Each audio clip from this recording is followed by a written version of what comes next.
नमस्कार, आप सभी का बहुत बहुत स्वागत है। मेरा नाम रूबिका लियाकत है। मास्टर स्ट्रोक एबीपी न्यूज पर इस वक्त आप देख रहे हैं। करीब 1200 घंटे हो चुके हैं यूक्रेन पर लगातार बम और मिसाइल को गिरते हुए, हजारों लोगों की मौत को देखते हुए, लेकिन जंग खत्म होने के आसार अभी दूर दूर तक नजर नहीं आ रहे हैं। अब तक हुई सारी बातचीत फेल रही है। आपको याद होगा, जंग शुरू होने से पहले रूसी राष्ट्रपति व्लादिमीर पुतिन ने नाटो संगठन और अमेरिका को चेतावनी दी थी कि जरूरत पड़ी तो रूस परमाणु हथियारों के इस्तेमाल से परहेज नहीं करेगा। उनके बयान के करीब 2 महीने बाद पहली बार पुतिन परमाणु हमला करने वाले सूटकेस के साथ दिख रहे हैं। मॉस्को में अपने पुराने राजनीतिक मित्र के अंतिम संस्कार में वो शामिल होने के लिए पहुंचे तो लोगों ने न्यूक्लियर ब्रीफकेस देखा। इसके बाद से दुनिया भर में इस पर चर्चा शुरू हो गई है कि कहीं ऐसा तो नहीं है कि युद्ध को लंबा खींचा जाएगा। और इस युद्ध के लंबा खिंचता देख पुतिन न्यूक्लियर अटैक करने की सोच चुके हैं। ये रिपोर्ट मास्टर स्ट्रोक की कवर स्टोरी। पिछले 49 दिनों से यूक्रेन जो झेल रहा है, क्या उसके साथ उससे भी भयानक कुछ होने वाला है? क्या अभी जिस तरह रूसी सेना के हमले में यूक्रेन के शहर तबाह हो रहे हैं, क्या उससे भी ज्यादा तबाही आने वाली है? क्या यूक्रेन के साथ लंबी खिंचती जा रही जंग दुनिया को दूसरी बार परमाणु युद्ध की तरफ ले जा रही है? ये सारे सवाल इसलिए उठ रहे हैं क्योंकि रूसी राष्ट्रपति व्लादिमीर पुतिन उस ब्रीफकेस के साथ नजर आए जिसे लंबे वक्त से किसी ने देखा नहीं था। ये वो ब्रीफकेस है जिसमें परमाणु बम चलाने वाला रिमोट कंट्रोल रखा हुआ है। सवाल ये है कि आखिरकार पुतिन परमाणु बम वाला ब्रीफकेस दिखाकर क्या संदेश दे रहे हैं। इस वीडियो में आप राष्ट्रपति पुतिन के पीछे इस शख्स को देख सकते हैं। इसके हाथों में एक बैग नजर आ रहा है। कहा जा रहा है कि ये वो ब्रीफकेस है जिसमें रूस के पास मौजूद न्यूक्लियर मिसाइलों को लॉन्च करने का रिमोट है। न्यूक्लियर ब्रीफकेस के साथ पुतिन के इस वीडियो ने पूरी दुनिया में सिहरन पैदा कर दी है। दुनिया भर की न्यूज वेबसाइट्स पर इसे बेहद प्रमुखता से जगह दी गई है, क्योंकि यूक्रेन की लड़ाई जिस तरह खिंचती जा रही है, उससे लोगों में डर बढ़ रहा है कि कहीं रूस जंग खत्म करने के लिए परमाणु बम का इस्तेमाल तो नहीं करेगा। परमाणु हमले का खतरा इसलिए भी बढ़ रहा है क्योंकि मंगलवार को ही पुतिन ने कहा है कि यूक्रेन में रूसी सेनाएं तब तक नहीं रुकेंगी जब तक वो अपने सारे लक्ष्यों को हासिल नहीं कर लेती। पुतिन का ये बयान और न्यूक्लियर ब्रीफकेस का उनके साथ दिखना संशय को और ज्यादा बढ़ाता है। हालांकि रूस की भी नीति पहले हमला करने की नहीं है, पर युद्ध नीतियां कब बदल जाती हैं कहा नहीं जा सकता। पुतिन के साथ जो न्यूक्लियर रिमोट वाला ब्रीफकेस दिखा है वो साल 1980 से ही मौजूद है, लेकिन पहली बार वो 3 साल पहले दिखा था। पहली बार एक रूसी टेलीविजन शो में अंदर से उसकी तस्वीर दिखाई गई थी। तब दुनिया को पता चला था कि रूसी न्यूक्लियर अटैक को अंजाम देने वाला सूटकेस में क्या होता है। ये वीडियो 2019 में रूसी टेलीविजन पर दिखाए गए उसी शो का है जिसमें पहली बार दुनिया ने देखा कि न्यूक्लियर हमले को अंजाम देने वाला रूसी रिमोट कंट्रोल कैसा है। सूटकेस खुलते ही उसके भीतर कुछ ऐसा नजर आता है। इसमें बहुत सारे बटन्स मौजूद हैं। एक कीपैड है जिसमें 1 से लेकर 0 तक के नंबर लिखे हैं। साथ ही कुछ लाइट इंडिकेटर्स हैं। एक छोटी सी स्क्रीन है और नीचे 4 बटन हैं, 2 ग्रे कलर के, एक सफेद और एक लाल। लेकिन इसका मतलब यह नहीं है कि अगर पुतिन चाहें या फिर जिसके हाथ में यह ब्रीफकेस हो वो चाहे कि परमाणु बमों से लैस मिसाइलों को फायर कर दे तो वो ऐसा नहीं कर सकता। गलती से भी ऐसा ना हो जाए, इसके लिए भी फुल प्रूफ इंतजाम किए गए हैं। न्यूक्लियर मिसाइल लॉन्च करने के लिए इसी तरह के 3 सूटकेस होते हैं। पहला सूटकेस राष्ट्रपति के पास होता है, दूसरा सूटकेस रक्षा मंत्री के पास होता है, तीसरा suitcase chief of general staff के पास होता है। राष्ट्रपति के आदेश के बाद तीनों ही सूटकेस को एक्टिवेट किया जाता है। हमले का आदेश मिसाइल ऑपरेटर तक तभी पहुंचता है जब तीनों ही सूटकेस में डाले गए लॉन्च कोड्स मैच होते हैं। तीनों सूटकेस से मिले लॉन्च कोड्स के बाद मिसाइल ऑपरेटर के पास एक चाबी होती है जिसके जरिए वो मिसाइल फायर करता है। अगर रूस की तरफ से परमाणु हमले जैसा कोई कदम यूक्रेन पर उठाया जाता है तो ये महाविनाशक होगा, क्योंकि 77 साल पहले जापान पर जो परमाणु बम अमेरिका ने गिराए थे, आज के बम उससे कई सौ गुना ज्यादा शक्तिशाली है। तो आप अंदाजा लगा सकते हैं कि कितनी बड़ी तबाही होगी। रूस यूक्रेन जंग के बीच दुनिया के एक और कोने में इसी से मिलता जुलता खतरा मंडरा रहा है। ताइवान और चीन के बीच भी हालात ऐसे ही बन रहे हैं। जिस तरह रूसी सेनाओं ने महीनों की वॉर एक्सरसाइज के बाद यूक्रेन पर हमला किया, ठीक उसी तरह से पिछले कई महीनों से चीनी सेनाएं भी लगातार ताइवानी इलाकों के आसपास युद्धाभ्यास कर रही हैं।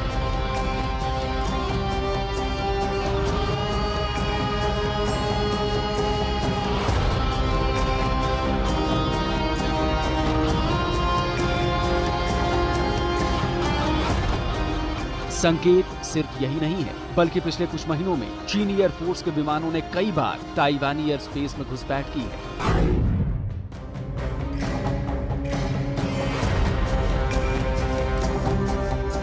हर बार ताइवान ने जवाब में अपनी वायुसेना को स्क्रैम्बल किया है।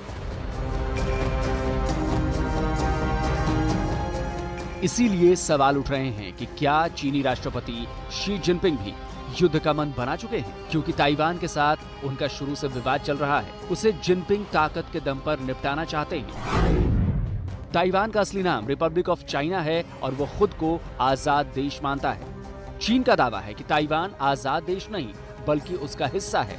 ताइवान 1950 से ही स्वतंत्र रहा है, पर चीन इसे अपना विद्रोही राज्य मानता है। चीन और ताइवान दोनों एक दूसरे की संप्रभुता को मान्यता नहीं देते हैं।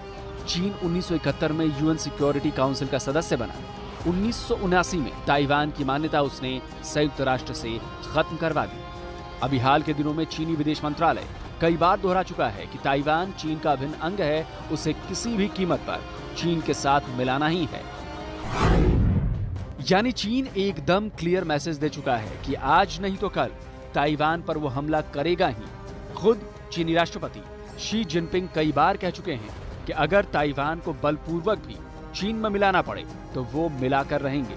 यानी कुल मिलाकर ये कहा जा सकता है कि रूस यूक्रेन की तरह युद्ध चीन और ताइवान के बीच भी होने की पूरी संभावनाएं नजर आ रही हैं।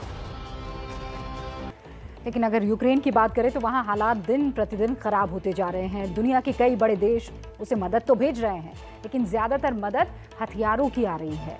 लेकिन कमी वहाँ पर खाने की है, साफ जो पीने का पानी होता है उसकी है। संयुक्त राष्ट्र पहले ही चिंता जता चुका है कि करीब 32 लाख बच्चों पर खाने की कमी का भयानक संकट इस वक्त मंडरा रहा है यूक्रेन में। हालांकि संकट पूरे यूक्रेन पर अभी बना हुआ है। रूसी सेना का हमला जारी है। राजधानी कीव के पास बूचा में जो नरसंहार हुआ था उसके सबूत भी जमा किए जा रहे हैं, जिससे रूस को शिकंजे में कसा जा सके। एबीपी न्यूज के संवाददाता मृत्युंजय सिंह बूचा में ग्राउंड जीरो पर मौजूद है और उनकी ये ग्राउंड रिपोर्ट आपको गौर से देखनी चाहिए।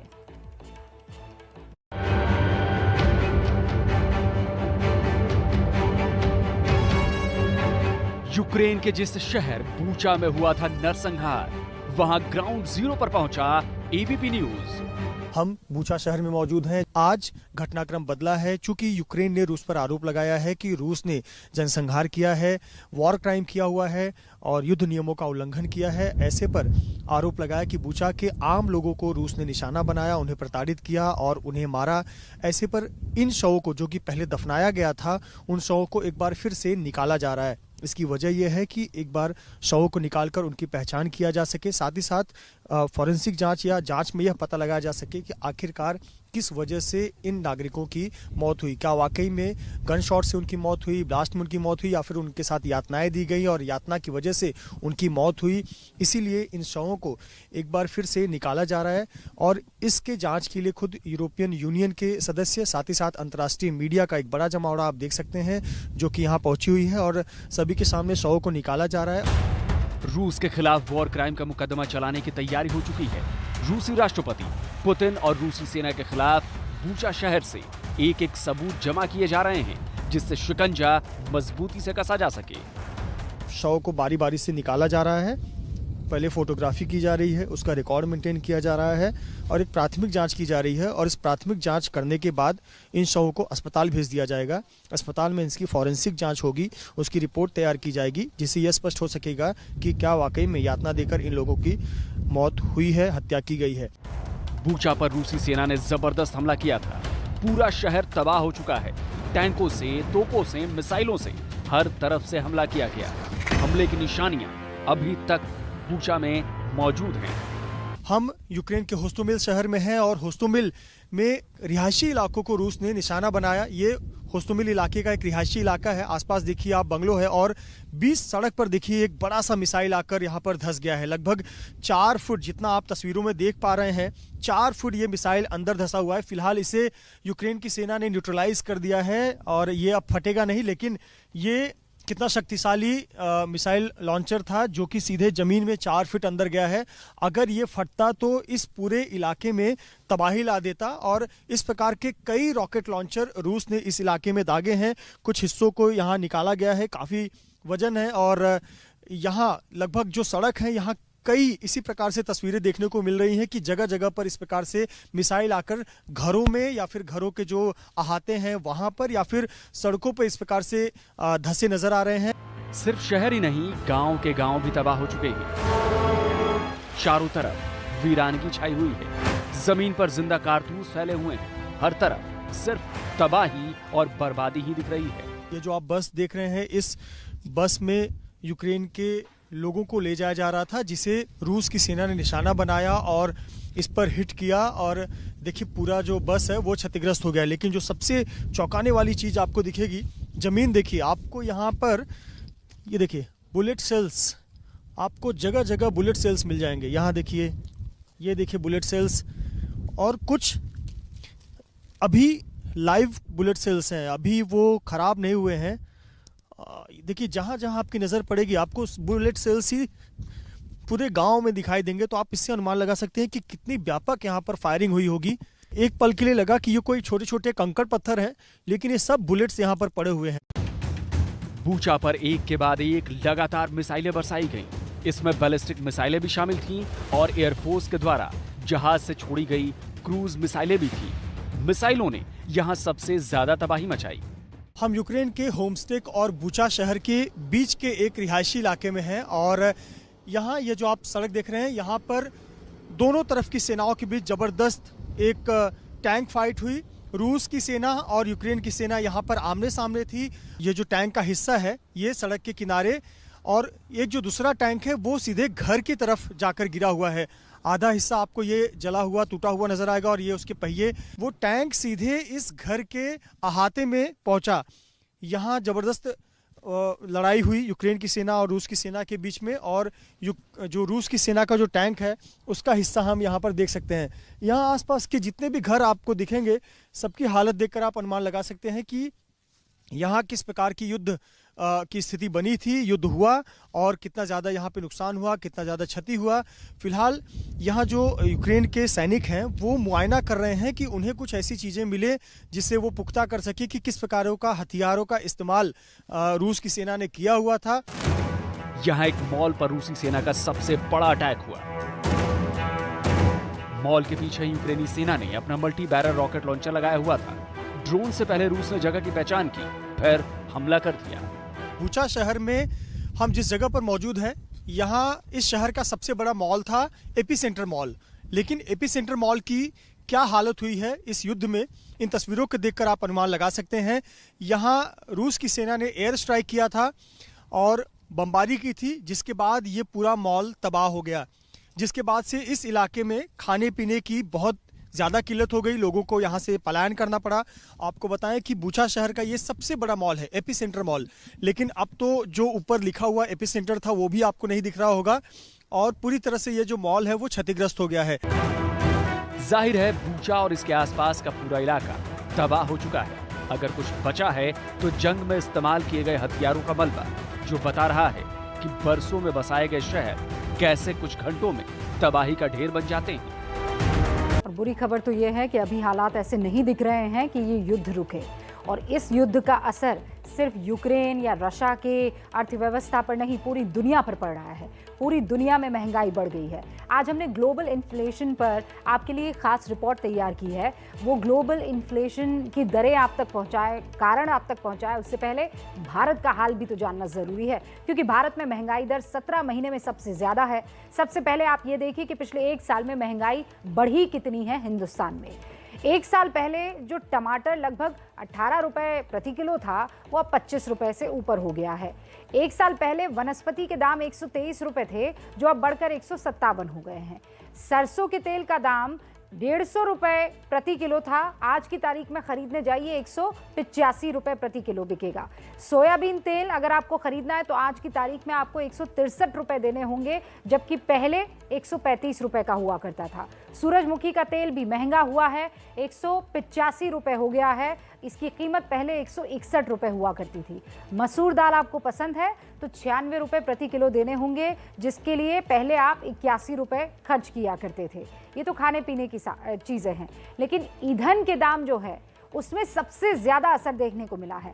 साल भर पहले दिल्ली में अगर पेट्रोल आपको भरवाना होता तो करीब 90 रुपए प्रति लीटर आपको देना पड़ता था। आज आपको 105 रुपए जेब से निकालने होंगे। डीजल 81 रुपए प्रति लीटर आपको मिलता था, आज अगर आपको 1 लीटर चाहिए तो 96 रुपए जेब से निकालने होंगे, 96 रुपए 67 पैसे। एलपीजी का नॉन सब्सिडी वाला सिलेंडर चाहिए, 809 रुपए का पहले मिला करता था, अब ये 900 रुपए हो गया है, इनफैक्ट 950 के आसपास। लेकिन ये महंगाई सिर्फ हिंदुस्तान में नहीं है, पूरी दुनिया इस वक्त महंगाई की मार से परेशान है। आप एक नजर डालिए। महंगाई तो बहुत है। जो आदमी 10 किलो खर्च करता था वो 5 किलो पा गया है। बीच बीच में तेल के रेट बढ़ जाते हैं, कहीं शक्कर के रेट बढ़ जाते हैं, कहीं दूध के रेट बढ़ जाते हैं। तो हम लोग तो बड़े परेशान हो गए हैं इस चीज़ से। इतना ज़्यादा लोड पड़ गया है इस समय महंगाई का कि बताना ही मुश्किल है। बहुत ज़्यादा महंगाई है, बहुत ही ज़्यादा महंगाई है। गरीब आदमी का कोई भी सहारा नहीं है। चुनाव खत्म, महंगाई तेज हो गई। हमको तो ये लग रहा है कि चुनाव का खर्चा निकाल रहेगा, जो इस तरीके से महंगाई एकदम अचानक आ गई है। क्यों आई? अगर आपको लग रहा है कि महंगाई से सिर्फ आप ही परेशान हैं, तो आप गलत हैं, क्योंकि महंगाई की ये मार पूरी दुनिया पर पड़ रही है।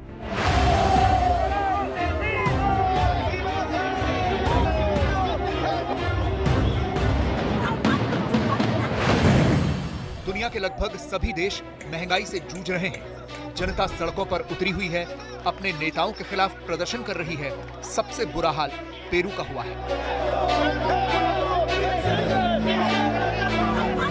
जहां से पिछले हफ्ते ये तस्वीरें आई थी। पेरू में महंगाई और आर्थिक संकट से हाहाकार मचा हुआ है। कई शहरों में आगजनी और तोड़फोड़ हुई, पुलिस से हिंसक झड़पें हुई, जिसके बाद पेरू की राजधानी लीमा में इमरजेंसी लगा दी गई। पेरू में कई पाबंदियां लगाई गई हैं। ये सब इसलिए हुआ क्योंकि महंगाई से जनता त्रस्त थी। सरकार वादे पूरे नहीं कर पाई तो जनता सड़कों पर उतर आई।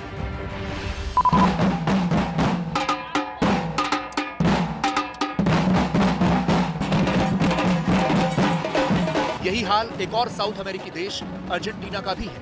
यहाँ भी महंगाई के खिलाफ ये प्रदर्शन हो रहा है। हालांकि इस प्रदर्शन में राजनीतिक दलों के लोग भी शामिल थे, जिन्होंने कम दाम पर लोगों को खाना और दूसरे जरूरी सामान बांटे। अर्जेंटीना दुनिया के उन देशों में शामिल है जहां सबसे ज्यादा महंगाई है। सिर्फ फरवरी के महीने में ही 4.7% महंगाई दर थी, जो आने वाले दिनों में और बढ़ने वाली है। अर्जेंटीना में पिछले साल ही रहने का खर्च 50% तक बढ़ चुका है। महंगाई की मार सिर्फ विकासशील अर्थव्यवस्थाओं पर नहीं पड़ रही, जहां 40 साल में पहली बार लोग इतनी महंगाई देख रहे हैं। खाना, पेट्रोल और बाकी जरूरी चीजों के दामों में खूब इजाफा हुआ है। अमेरिका के श्रम मंत्रालय के मुताबिक 1981 के बाद पहली बार अमेरिका की सालाना महंगाई दर 8.5% तक पहुंच गई है। अमेरिका के लोगों के लिए भी इस बढ़ी हुई महंगाई में घर चलाना मुश्किल हो रहा है। दुनिया की महंगाई की मुख्य वजह यही युद्ध बताया जा रहा है। युद्ध की वजह से यूरोप को यह डर था कि रूस से उनकी ऊर्जा जरूरतों की आपूर्ति नहीं हो पाएगी, जिसका असर खाने के उत्पादन पर पड़ा है। और अब डर है कि इसकी वजह से कहीं पूरी दुनिया में भुखमरी का संकट न पैदा हो जाए। बहुत से सामानों की सप्लाई चेन कोविड महामारी की वजह से पहले से ही प्रभावित चल रही थी, जिसकी वजह से भी महंगाई बढ़ी है।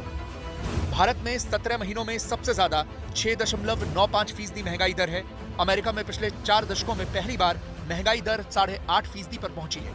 यूके में भी महंगाई दर 1992 के बाद पहली बार 7% पर पहुंच गई है। जर्मनी में भी महंगाई दर 7.6% तक पहुंच गई है। यूरोप की बात करें तो सालाना महंगाई दर 7.5% तक पहुंच गई है। महंगाई बढ़ने की मुख्य वजह ईंधन के बढ़े हुए दाम बताए जा रहे हैं। अब ये समझिए कि पेट्रोलियम पदार्थों के बढ़े हुए दामों की वजह से महंगाई कैसे बढ़ती है। कच्चे तेल की कीमतें बढ़ने से केवल डीजल, पेट्रोल या गैस की कीमतें नहीं बढ़ती, बल्कि जरूरत के हर सामान की कीमत इसके साथ ही बढ़ जाती है।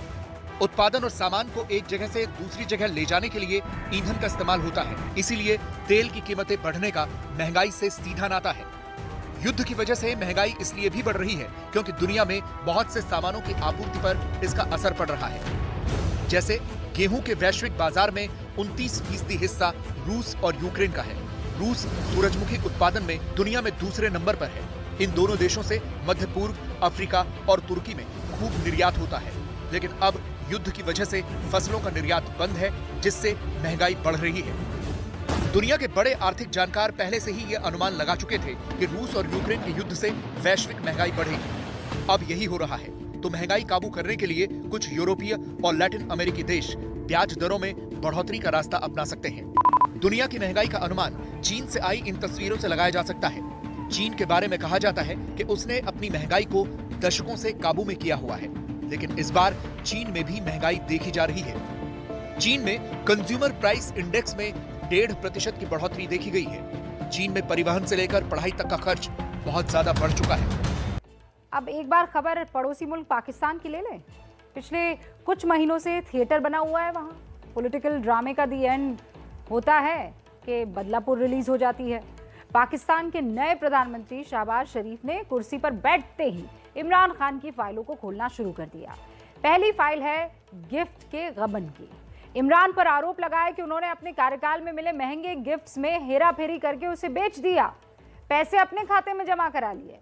वैसे तो किसी देश के राष्ट्रीय अध्यक्ष पर ऐसे इल्जाम लगना पूरे मुल्क के लिए बड़ी शर्म की बात है, लेकिन पाकिस्तान में कुछ भी मुमकिन है।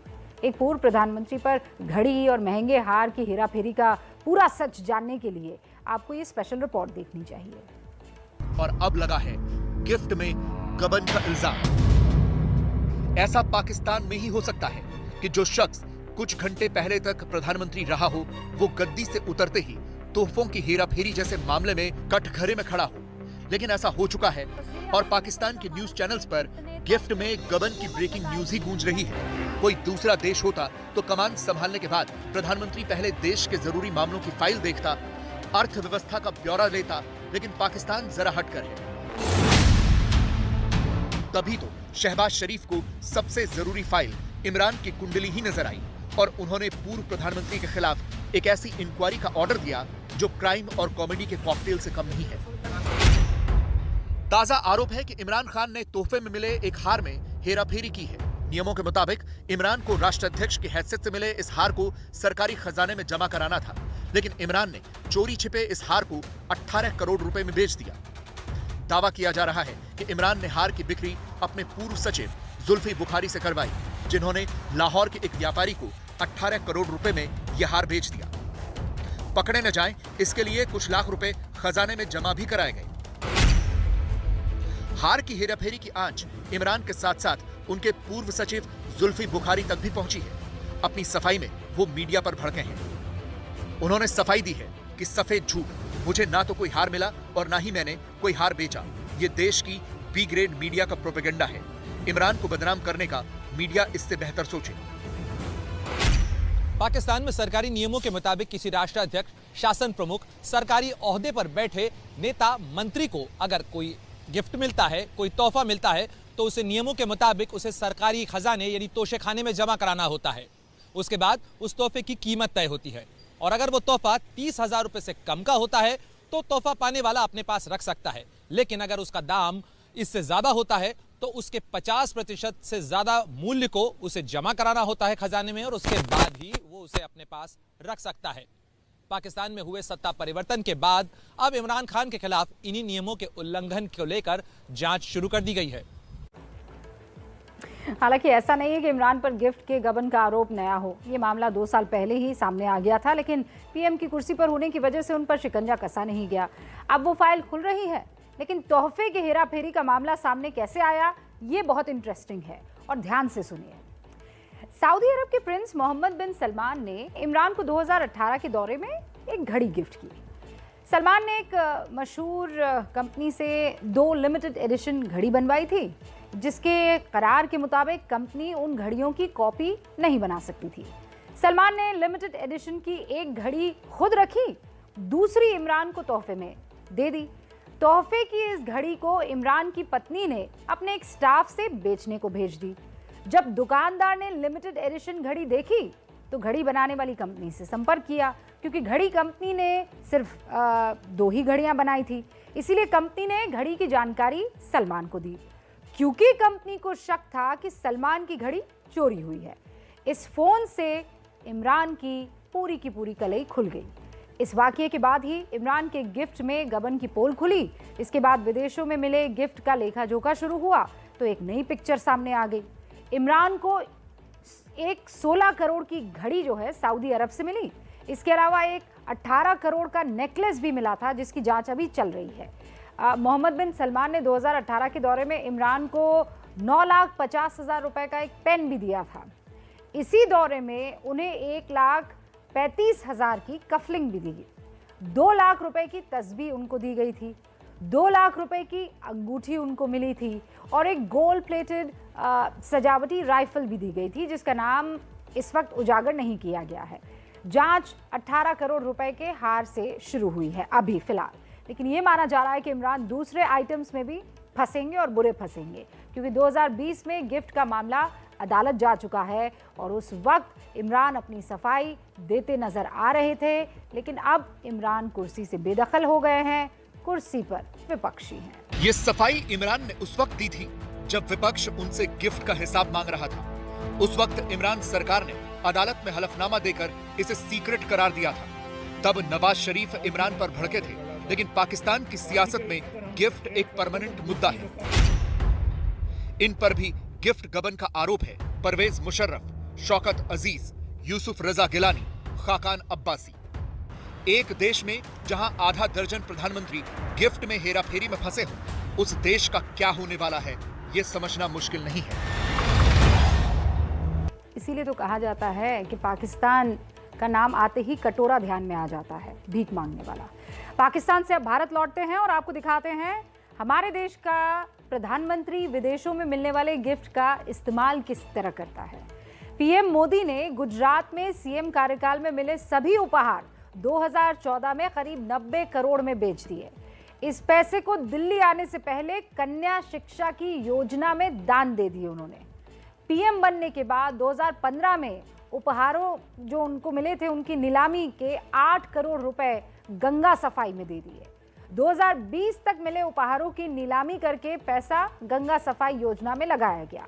2021 में भी पीएम को 2700 गिफ्ट मिले, उसकी नीलामी हुई, पैसे गंगा सफाई योजना में ही दे दिए गए। ये हुआ हिंदुस्तान के प्रधानमंत्री को मिले तोहफों का इस्तेमाल। मास्टर स्ट्रोक में अब हम आपको आगाह करेंगे उस खतरे के बारे में जिससे राहत मिले अभी आपको, हमें कुछ ही वक्त बीता है, कुछ ही दिन, यानी कोरोना की ग्राफ में आई गिरावट के बाद देश भर के स्कूल कॉलेजेस खुल गए हैं। कुछ ही हफ्ते बीते हैं कि एक बार फिर से कोरोना रिटर्न्स का सायरन बजने लगा है। दिल्ली एनसीआर के कई स्कूल्स में कोरोना के केसेस बढ़ रहे हैं। बच्चों के माँ बाप टेंशन में आ गए हैं। हालांकि एक्सपर्ट्स अभी इसे बड़ा खतरा नहीं मान रहे हैं, लेकिन चीन में कोरोना से जिस तरह से कोहराम मचा हुआ है उसे देखते हुए कोरोना को लेकर लापरवाही तो नहीं बरती जा सकती है। क्या दुनिया पर वाकई कोरोना की एक और लहर का संकट मंडरा रहा है? क्या चीन से एक बार फिर महामारी का वायरस फैलेगा? इसकी पूरी पड़ताल होगी, लेकिन पहले देखिए भारत में स्कूल कॉलेज में कोरोना की दहशत क्यों है और कैसे फैली है।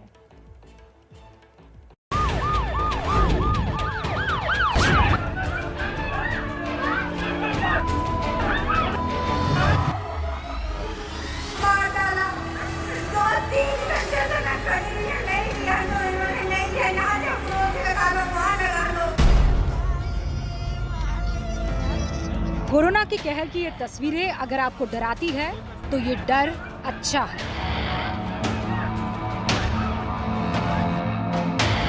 क्योंकि डर ही आपको लापरवाही से बचाएगा। ये कोरोना की चौथी लहर रोकने के लिए जरूरी भी है। दिल्ली एनसीआर समेत देश के कई राज्यों से आ रही रिपोर्ट्स ने चौथी लहर का अलार्म बजाना शुरू कर दिया है। खतरे की ये घंटी बजी है उन स्कूलों से जो पूरे 2 साल बाद अभी खुलना शुरू ही हुए हैं। कोरोना के कमजोर होने के बाद अभी स्कूल खुले ही हैं कि नोएडा और गाजियाबाद के स्कूलों से डराने वाली खबरें आनी शुरू हो गई है। पिछले 1 हफ्ते में नोएडा गाजियाबाद के कई स्कूलों से छात्रों के कोरोना पॉजिटिव होने की रिपोर्ट्स आने लगी है। कोरोना का सबसे बड़ा अटैक नोएडा के मशहूर खेतान पब्लिक स्कूल पर हुआ है, जहां एक साथ 13 बच्चे और 3 टीचर्स कोरोना की चपेट में आ गए हैं। इसके बाद स्कूल को 18 अप्रैल तक बंद कर दिया गया है। गाजियाबाद के केआर मंगलम स्कूल में 5 बच्चे पॉजिटिव पाए गए। 2 दिन के लिए स्कूल बंद कर दिया गया। गाजियाबाद के ही सेंट फ्रांसिस स्कूल के 4 बच्चे कोरोना पॉजिटिव पाए गए हैं। इसके बाद स्कूल को 3 दिन के लिए बंद कर दिया गया है।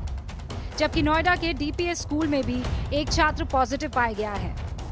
गाजियाबाद के मशहूर जयपुरिया स्कूल में भी हाई स्कूल का एक छात्र पॉजिटिव मिला। इसके बाद स्कूल को 4 दिन के लिए बंद कर दिया गया है। जो बच्चे संक्रमित पाए गए थे और जो शिक्षक संक्रमित पाए गए थे, उनके संपर्क में आने वाले लोगों की जांच जो है वो की जा रही है। इसके बारे में स्कूल प्रशासन ने प्रशासन को भी इत्तला कर दी थी, जिसके बाद से कॉन्टैक्ट ट्रेसिंग और तमाम चीज़ें की जा रही है। लगातार निगरानी रखी जा रही है। स्कूल की तरफ से भी एहतियात बरतते हुए स्कूल बंद करके ऑनलाइन स्विच कर दिया गया है। और इस बीच में जो बच्चे जिस क्लास में पढ़ रहे थे, जहाँ संक्रमित बच्चे पाए गए थे, उनसे भी कहा गया कि वो भी एहतियात बरतें और जब वो आए तो नेगेटिव रिपोर्ट लेकर आए। कोरोना की वजह से देश भर में स्कूल करीब 2 साल से बंद चल रहे थे।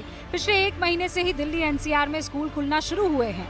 इसके बाद पेरेंट्स भी काफी हिम्मत करते हुए बच्चों को स्कूल भेजना शुरू कर चुके थे। लेकिन स्कूल में कोरोना के केसेस ने माता पिता का डर एक बार फिर से बढ़ा दिया है। काफ़ी कोरोना के मामले फिर से बढ़ने लग गए हैं, तो उसको देखते हुए हम लोग काफ़ी घबराए हुए हैं। तो अभी हम बच्चों को स्कूल नहीं भेज रहे हैं। जैसे इंदिरापुरम के कई स्कूलों में कोरोना पॉजिटिव बच्चे निकले हैं, तो उसके काफ़ी डरे हुए हैं हम लोग। तो अभी बच्चों को हम लोग घर में ही पढ़ा रहे हैं। सुनने में आ रहा है कि स्कूल के बच्चे कोरोना संक्रमित पाए गए हैं, कुछ बच्चे।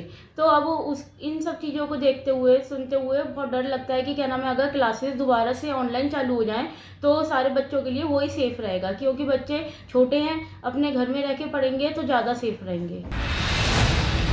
जिन स्कूलों में कोरोना अटैक हुआ है, वहां जब तक स्कूल नहीं खुलता तब तक ऑनलाइन क्लासेस करवाई जाएंगी।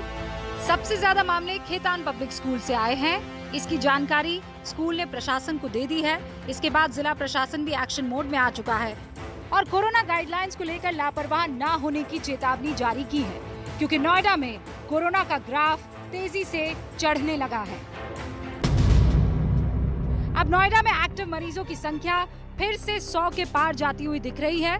चिंता की बात यह है कि सिर्फ पिछले 48 घंटों में 54 नए मरीज मिले हैं। हमारे पास 23 अभी तक बच्चे रिपोर्ट है। टोटल एक्टिव केसेस हमारे 90 है और इसमें 2 एडमिटेड है, एक जेपी में, एक कैलाश में है। और घर के आसपास ही कॉन्टैक्ट ट्रेसिंग कराई जा रही है। उसके हिसाब से उनकी सैम्पलिंग भी कराई जाएगी जो पॉजिटिव होंगे। और 30 से ज़्यादा जिनका सिटी स्कोर निकला 8 उनकी जीनोम सीक्वेंसिंग कराई जाएगी। यही हमारी स्ट्रेटजी है। राहत की बात यह है कि अब तक स्कूलों में जितने भी मामले आए हैं वो गंभीर नहीं है। ज्यादातर मामलों में बच्चों में मामूली लक्षण ही नजर आए हैं, लेकिन देश और दुनिया से कोरोना को लेकर आ रही खबरें अच्छी नहीं है। सिर्फ स्कूलों में आए मामलों से ही चौथी लहर का खतरा नहीं बढ़ा है। ऐसा मत समझिए कि स्कूल की खबर है और इसीलिए हम कह रहे हैं कि चौथी लहर का डर सता रहा है। देश के कई राज्यों के आंकड़े खतरे की घंटी बजा रहे हैं और उन्हीं आंकड़ों को अब ग्राफिक्स के जरिए मैं आपको बताती हूँ। शुरुआत आप देखिए दिल्ली से, जहां 29 मार्च को 4 अप्रैल वाले हफ्ते जो है आप देखिए 743, 29 मार्च से 4 अप्रैल तक 743 केसेस हुए थे। 5 से 11 अप्रैल 958 केसेस हुए। इजाफा कितना हुआ? 34% का हुआ। आगे बढ़िए आप हरियाणा, 2 हफ्ते पहले 344 केसेस थे, 521 वो हो गए हैं।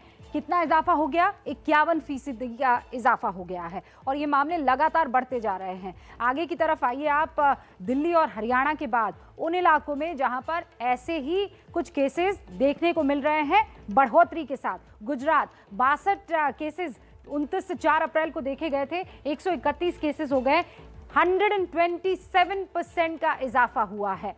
इसीलिए कोरोना के ग्राफ में इस तेजी ने स्वास्थ्य मंत्रालय को अलर्ट मोड पर डाल दिया है। केंद्र की तरफ से देश के 5 राज्यों को चेतावनी जारी कर दी गई है, जहां पॉजिटिविटी रेट में उछाल इसी तरीके से देखा गया है। और वो 5 राज्य मैं आपको बता दूं कौन कौन से हैं। दिल्ली, जिसका अभी हमने आपको आंकड़ा बताया है, दिल्ली के साथ हरियाणा, वो आंकड़ा भी आपने देखा कैसे इजाफा लगातार हुआ। और फिर केरल में भी ऐसे ही कुछ मामले देखने को मिल रहे हैं। और 2 और राज्य है जहां पर अलर्ट मोड पर वहां की सरकारों को रख दिया गया है, महाराष्ट्र और मिजोरम। इन 5 राज्यों को अलर्ट पर रखा गया है।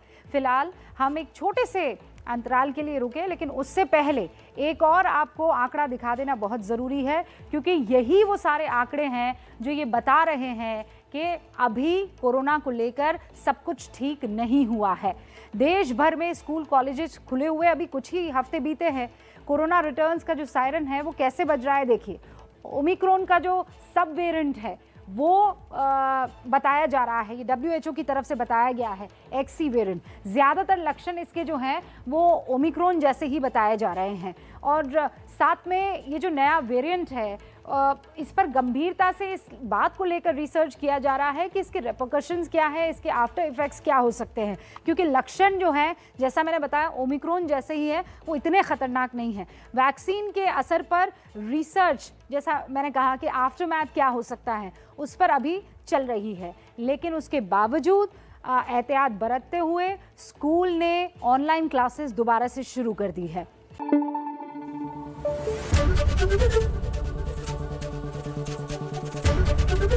ABP न्यूज आपको रखे आगे।